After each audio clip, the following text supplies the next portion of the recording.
भाजप आमदाराने प्रकरण लावून धरलं, सरनाईकांना नडला, अखेर राज्याच्या मंत्र्यांवर गुन्हा दाखल. युसुफ पठाण, प्रतिनिधी, मालेगाव, नाशिक. मीरा भाईंदरमधील जमीन कासारवडविली येथील भाईंदरपाड्यातील भूमिपुत्र भोईर कुटुंबाची कथित जमीन हडपल्याच्या आरोपावरून भाजप आमदार नरेंद्र मेहता यांनी आक्रमक भूमिका घेतल्यानंतर राज्याचे परिवहन मंत्री प्रताप सरनाईक यांच्यावर गुन्हा दाखल करण्यात आला आहे. राज्यातील रिक्षा चालक आणि टॅक्सी चालकांना मराठी भाषा अनिवार्य करण्याचा निर्णय घेतल्याने मंत्री सरनाईक सध्या बातम्यांच्या केंद्रस्थानी आहेत. मीरा भाईंदरच्या जमीन घोटाळ्याच्या प्रकरणात गुन्हा दाखल झाल्याने त्यांच्या अडचणीत वाढ झाली आहे. भाजप आमदार नरेंद्र मेहता यांनी मंत्री प्रताप सरनाईक आणि त्यांच्या कुटुंबावर गंभीर आरोप केला आहे. भाईंदरपाडा येथील एका शेतकऱ्याच्या जमिनीवर जबरदस्तीने कब्जा करण्यात आला असून यासाठी 100हून अधिक गुंड पाठवण्यात आल्याचा दावा करून आमदार नरेंद्र मेहता यांनी सरनाईक आणि त्यांच्या कुटुंबियांवर गंभीर आरोप केला. तेवढ्यावरच थांबले नाही तर त्यांनी पोलीस स्टेशनला जाऊन गुन्हा दाखल करण्याची मागणी केली. त्यानंतर संध्याकाळी 7 वाजण्याच्या सुमारास मंत्री सरनाईक यांच्यावर कासारवडविली पोलिसांनी गुन्हा दाखल केला. भोईर कुटुंबाच्या एकूण 2439 चौरस मीटर जागेपैकी निम्म्याहून अधिक जागेवर अतिक्रमण करून ती हडपल्याचा आरोप आमदार मेहता यांनी केला असून त्यांच्या आरोपामुळे सरनाईक अडचणीत सापडले आहेत. दुसरीकडे नरेंद्र मेहता यांच्या आरोपांना मी भीक घालत नसल्याचं प्रत्युत्तर सरनाईक यांनी दिलं. तक्रारीत काय म्हटलं?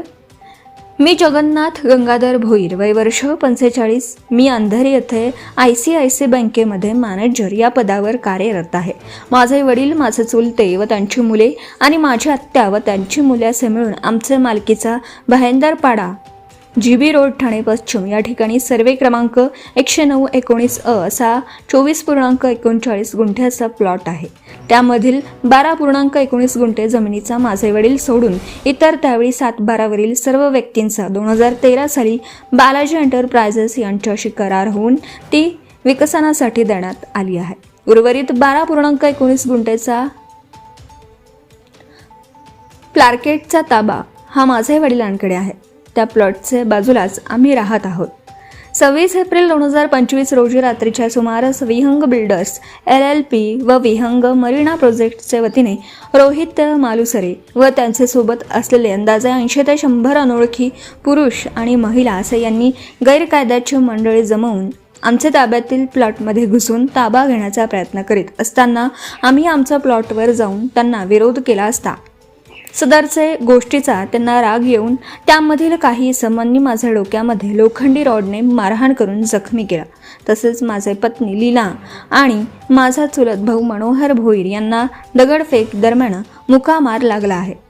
आज दिनांक 26 एप्रिल 2026 रोजी दुपारी 2 वाजताच्या सुमारास परत विहंग बिल्डरचे रोहित मालुसरे आणि त्यांच्यासोबत अंदाजे 80 ते 100 अनोळखी महिला व पुरुष यांनी आपसात संगनमत करून गैरकायद्याची मंडळी जमवून आमच्या प्लॉटमध्ये जबरदस्ती घुसले आणि माझे भाऊ केशव गंगाधर भोईर, भाऊजाई अरुणा रामचंद्र भोईर, रंजना केशव भोईर, पुतण्या राज रामचंद्र भोईर, माझे वडील गंगाधर भाऊ भोईर, आई मानकुबाई भोईर, पुतण्या ऋतिक केशव भोईर आणि इतर नातेवाईक यांना लोखंडी रॉड, लाकडी, बांबू, दगड आणि इतर हत्यारांनी मारहाण करून जखमी केला आहे. तसेच अरेरावीची भाषा करून आम्ही कोणाची माणसे आहोत तुम्हाला चांगलेच माहीत आहे असं सांगून आम्हाला जीवे मारण्याची धमकी दिली.